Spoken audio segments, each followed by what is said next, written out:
El Consejo de la Magistratura de la provincia de Córdoba fue creado en el año 99 por la Ley 8.802 y asiste al Poder Ejecutivo en la designación de magistrados y funcionarios judiciales de los tribunales inferiores, los integrantes del Ministerio Público Fiscal y los asesores letrados. Quedan excluidos de este mecanismo de selección los vocales del Tribunal Superior de Justicia, el fiscal general y sus fiscales adjuntos. El proceso se asienta en principios de transparencia y participación.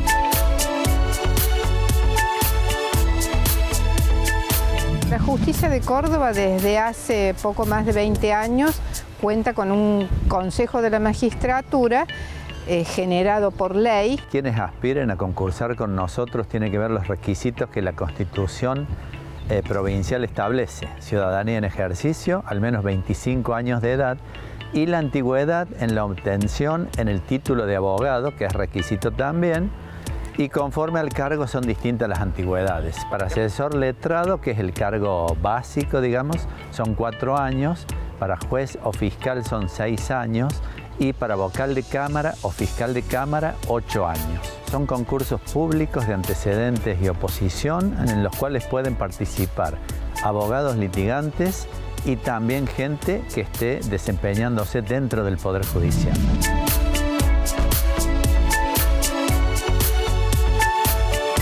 El sistema de Córdoba tiene particularidades, en general cada provincia tiene aspectos diferenciados. En Córdoba basta con que se produzca una vacante, necesitamos una vacante en el cargo, pero considerado como distrito único, por eso se rinde o para capital o para el interior de la provincia. El sistema básicamente está compuesto por distintas etapas, pero las más importantes son el examen escrito y luego la oposición.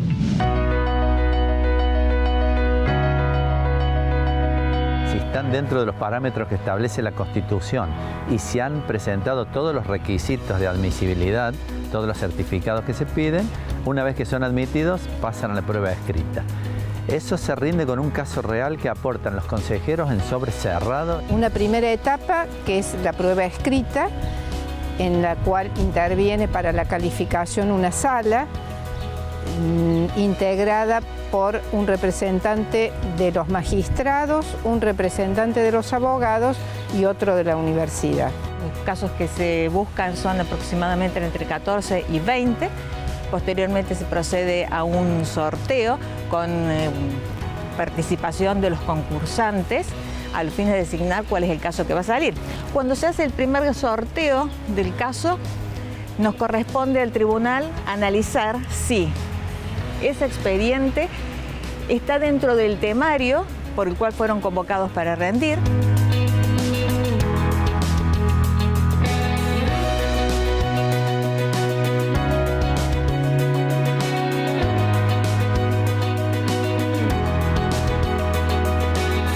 El concursante deberá prepararse para un examen escrito, el cual consiste básicamente en realizar una sentencia, un fallo, si el cargo a aspirar, sus funciones es dictar fallos, dictar sentencias, si es un cargo de defensor público, alguna presentación propia de los defensores públicos, o los fiscales algún requerimiento o alguna conclusión.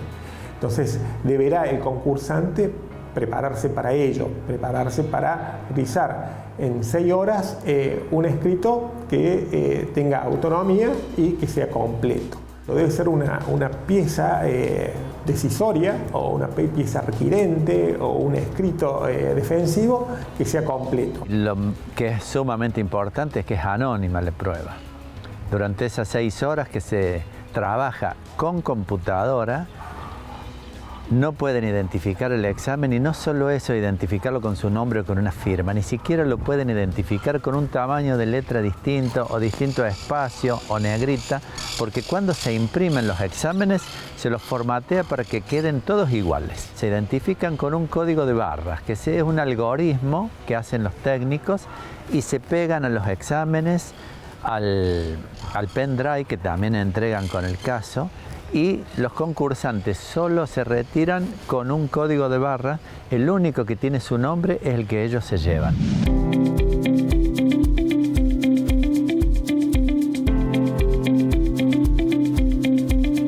Una segunda etapa que es precisamente la entrevista personal, en esa ya intervenimos los consejeros. Los consejeros son 9, un representante del Tribunal Superior, que por ley es quien preside, un representante del Ministerio de Justicia, un representante, el fiscal general, un representante de los abogados de Capital y otros del Interior, que son elegidos electivamente, un representante de los abogados de Capital y otro del Interior de la misma forma.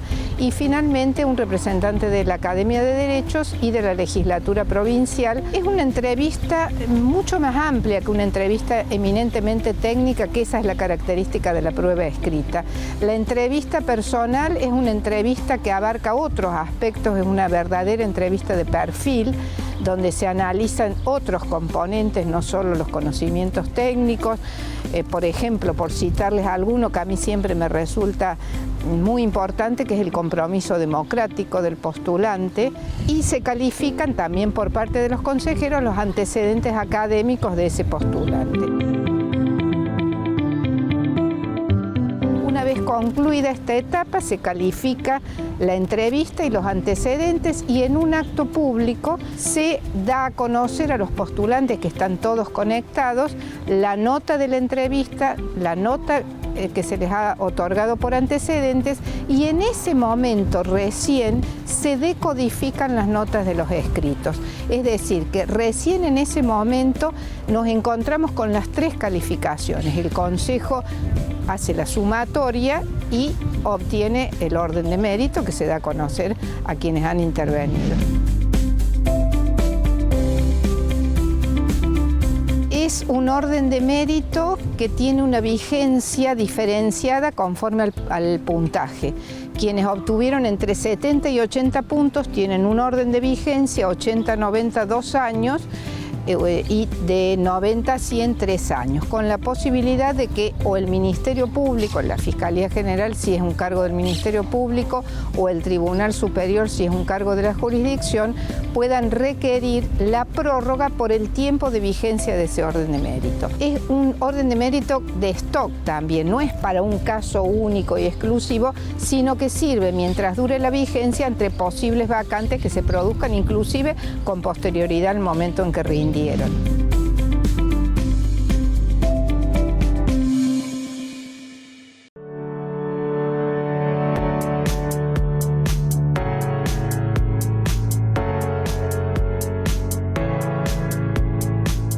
Tenemos 2 etapas, una que es la del examen escrito, después en la del examen oral. En la del examen escrito es estudiar mucho, saber cuál es el material bibliográfico con el cual nos podemos nutrir en el momento del examen, porque evidentemente en el momento de resolver el caso no estamos en condiciones de ponernos a estudiar, sino que tenemos que saber qué libro elegir y en qué momento utilizarlo. Después tenemos la segunda etapa, que es en el momento de la entrevista oral. Ciertamente hay que prepararse. El examen escrito es un caso práctico, se sortea un caso real, con lo cual el postulante en ese caso se enfrenta a un hecho concreto que es el mismo que le va a tocar si el día de mañana tiene que ejercer esa función. Y en el Consejo de la Magistratura la posibilidad de que todos los consejeros pregunten es libre, con lo cual se pueden hacer preguntas técnicas como preguntas personales, preguntas de derecho de fondo o de derecho procesal. Hay también una instancia previa de preparación, eso es indudable, básicamente que tiene que ver con el estudio de los temas que van a ser evaluados en el examen, que eso se notifica unos días antes, que en general es todo, ¿no? O sea, es bastante amplio el temario, así que mientras uno con más tiempo lo vaya viendo, mejor. Y además me parece fundamental también la formación académica en todos los sentidos, es decir, esta cuestión de hacer cursos, posgrado, todo eso desde ya que suma, porque hay una instancia dentro del examen que es justamente la de los antecedentes.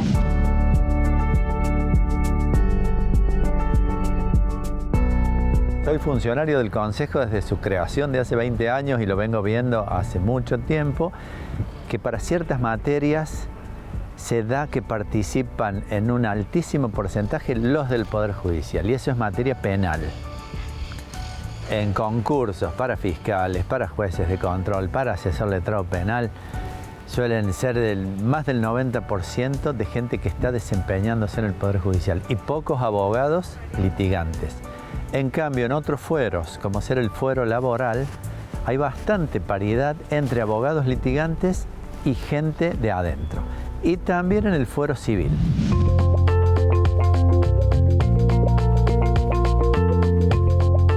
Yo represento en el Consejo de la Magistratura al abogado litigantes. Yo no dependo del Colegio de Abogados de Córdoba, sino que de los abogados litigantes que han emitido el voto para que yo ocupe mi cargo.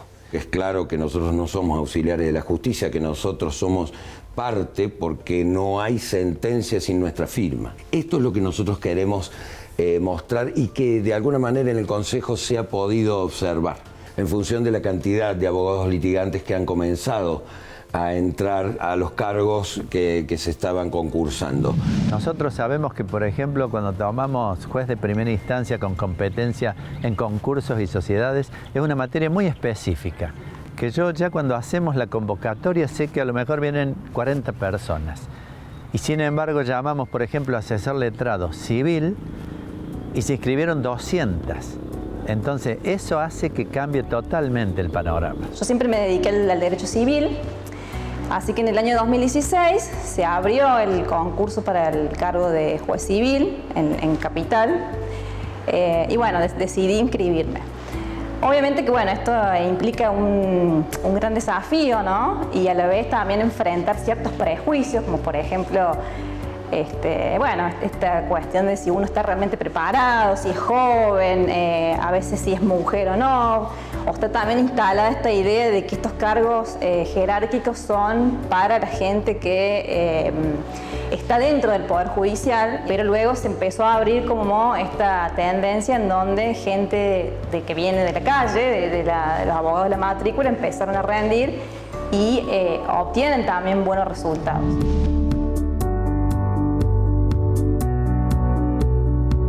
Yo no conocía a nadie, del Poder Judicial. Me reúno con el presidente del Colegio de Abogados para poder hacerme de la información, para ejercer la profesión, sin saber, ni siquiera sabía cómo era el procedimiento. Él es el que me hace saber que había un Consejo de la Magistratura, que había que rendir. Es toda una experiencia, ¿no? Es un trámite que para quien no tiene ningún conocimiento era raro, no conocía ninguno, ni siquiera los concursantes, que yo hoy advierto, siendo parte del Consejo de la Magistratura, que cuando van a rendir, en definitiva, son colegas que están concursando por un cargo vacante. Nosotros, de alguna manera, en nuestro estamento estamos dando garantías de que se hace correctamente la selección y se valora correctamente la actividad profesional del abogado. Me parece sumamente importante porque creo que el Poder Judicial tiene una visión más amplia de este modo, es decir, aquellos quienes, no digo ni que sea mejor ni peor, ¿no? Pero es una visión distinta, quizás, ¿no? Que aporta otra valoración a este servicio de justicia que todos prestamos. Por ahí quizás una visión un poco más práctica, más de lo cercano, digamos, a la gente, que por ahí quienes están adentro no pueden vivenciarlo de esa forma como lo hemos vivido nosotros, tal vez. Entonces ese aporte creo que es muy importante para la justicia, ¿no? Ha crecido el interés y creo que le estamos dando respuesta, porque ha habido aproximadamente un 40% más de personas que han accedido a cargos desde por lo menos la gestión que yo pude hacer el rastreo.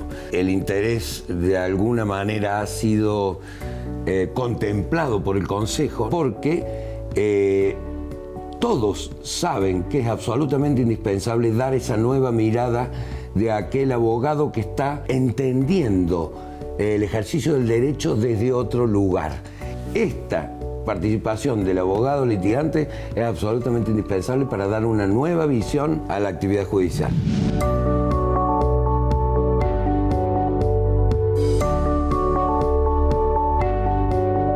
Tanto el que viene preparándose en el ejercicio de la profesión, viene ejerciendo la profesión, como la persona que está en el Poder Judicial, parten en un examen similar. La cuestión es la experticia que tiene cada uno de ellos al momento de confeccionar fallos o requerimientos o conclusiones.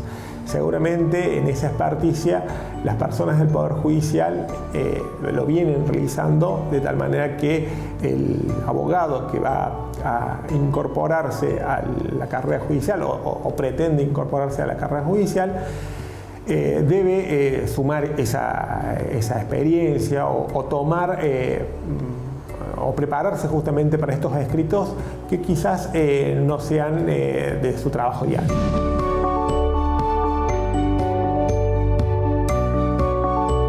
El abogado litigante efectivamente corre en desventaja con relación a quienes están dentro del Poder Judicial. Y nuestro problema es que el ejercicio profesional es 24/7.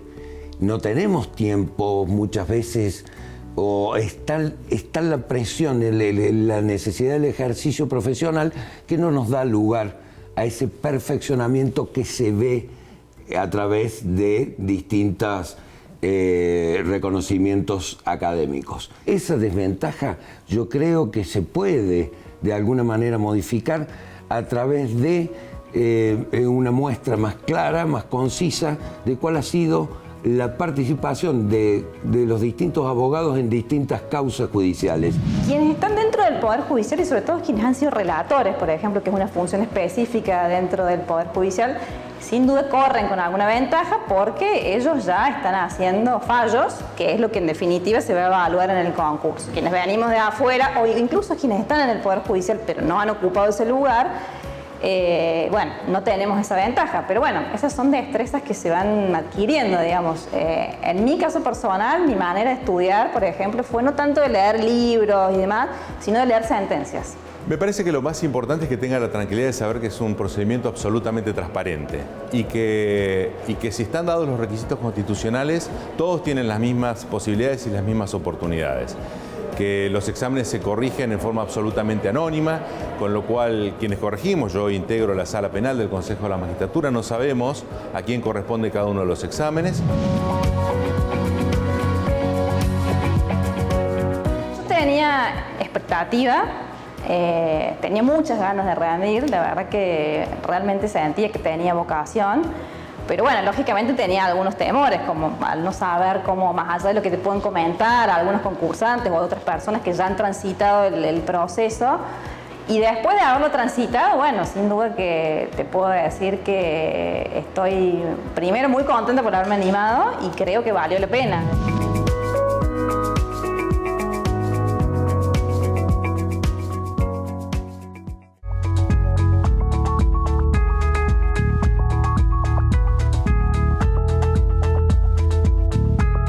Los concursos para la selección de jueces, fiscales y asesores letrados del Consejo de la Magistratura de Córdoba han ganado reconocimiento y demostraron agilidad y eficiencia para cubrir las vacantes.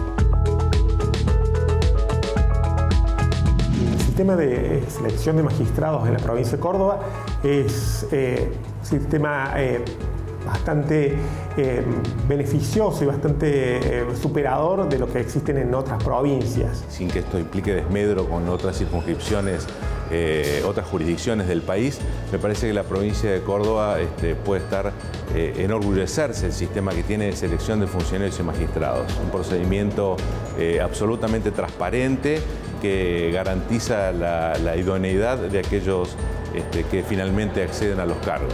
Nosotros siempre participamos de unas reuniones que se llama del FOFECMA, Foro Federal de Consejos de la Magistratura de la Argentina. Creo que el nuestro, dentro de todo y dentro del FOFECMA, está conceptuado como uno de los que mejor trabajan. El nuestro tiene ventaja de que no hacemos ternas, se elabora un orden de méritos, entonces eso no deja lugar a la discrecionalidad que, por ejemplo, otros que envían ternas, podría eventualmente el Ejecutivo designar al tercero y no al primero.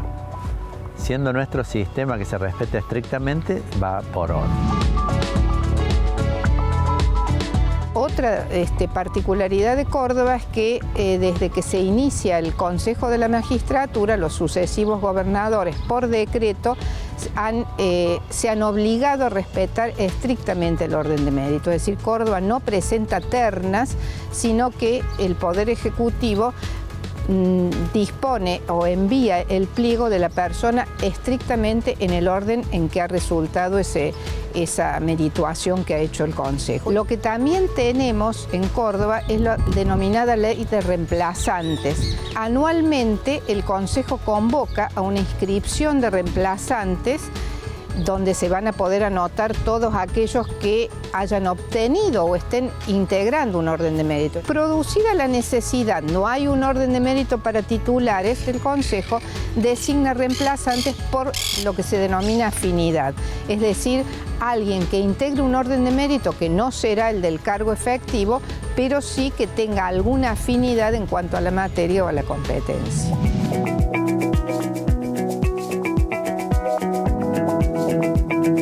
Partiendo de que tiene una integración plural y muy equilibrada, que son 9 miembros y que hay otros consejos que tienen mucho más acotada su conformación. Incluso, por ejemplo, otros consejos no trabajan con la resolución de casos reales, sino que inventan casos, o sea, son casos hipotéticos, son preguntas que me parece que en eso también hay muchas diferencias. En cuanto al trabajo previo, implica la selección de los casos. Yo represento en el sector magistrado, como trabajo en la capital, me corresponde tomar los exámenes a los que son de postulantes para el interior de la provincia. Como van a ser postulantes para el interior de la provincia, la selección de los casos que realizan los consejeros es de los expedientes que están, porque se trata siempre de casos reales, expedientes que están en la ciudad de Córdoba. Quienes van a resuelven sobre casos reales. Se agota la posibilidad que ninguno de los postulantes, bajo pena de quedar automáticamente excluido, ninguno de ellos debe haber tenido ningún contacto o haber participado, obviamente, en el caso, ya sea en su calidad de dependiente del Poder Judicial y tampoco como abogado. El anonimato creo que es fundamental, porque eso es lo que mayor transparencia le otorga. Fíjese que incluso cuando nosotros realizamos las entrevistas personales, no sabemos la nota que obtuvo esa persona. Actuamos a ciegas, es decir, calificamos estrictamente por lo que miramos en esa entrevista o lo que valoramos del perfil de ese postulante. Y recién cuando ya está calificado, es decir, que ya hay un acta con nuestra nota, se decodifica. Yo creo que el tema de la transparencia está suficientemente garantizado. Quienes corrigen los exámenes escritos no somos las mismas personas que luego realizamos la evaluación.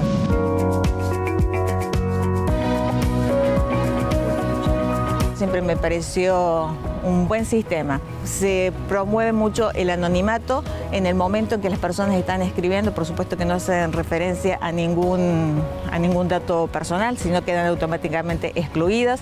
La gente de informática se encarga que el escrito no tenga ninguna señalización particular. La amplitud de momentos por los cuales se pasa este sorteo de casos que son reales, de distintas sedes, los tribunales que van variando, después el examen que es oral, y lo cual se completa con los antecedentes, me parece que es un excelente sistema, al cual yo le estoy muy agradecida porque gracias a eso pude acceder.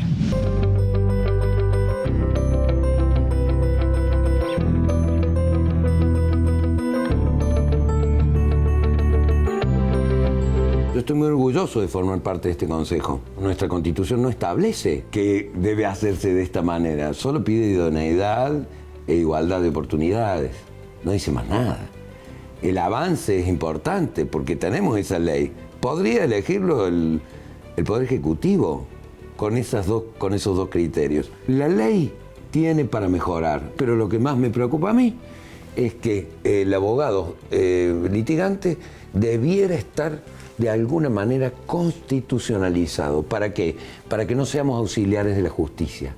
No somos auxiliares, somos parte indispensable de la justicia. Mi primer cargo que rendí en el Consejo de Magistratura fue para juez de control y el segundo cargo para vocal de cámara, que es el cargo que en estos momentos estoy ejerciendo. Ambas experiencias fueron muy positivas. Todas las personas que están trabajando en el Consejo de Magistratura saben de que es un momento difícil por cuanto es una suma de situaciones de nervios. Entonces el trato es el mejor. Los 2 cargos a los cuales he accedido como magistrado fueron por concurso. En el primero accedí a fiscal penal juvenil y en el segundo el cargo que ocupo actualmente, que es en la Cámara de Acusación. El concursante siempre tiene que estar tranquilo de que el sistema es transparente, está bien equilibrado, funciona bien, entonces eso de alguna manera les debe dar tranquilidad al concursante, por eso yo los aliento a todos aquellos que quieran y tengan